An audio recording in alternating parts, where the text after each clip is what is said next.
Anong say mo? Dapat magtira ka rin para sa sarili mo, wag puro bigay. Ikaw, sir.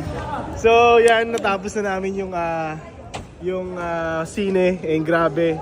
Guys, hindi pa to pinapalabas officially sa sinehan pa lang, pero grabe, sobrang grabe talaga yung napanood namin. Ayoko kasi kwento, baka ma-spoil kayo pero promise, pag napanood nyo, solid talaga.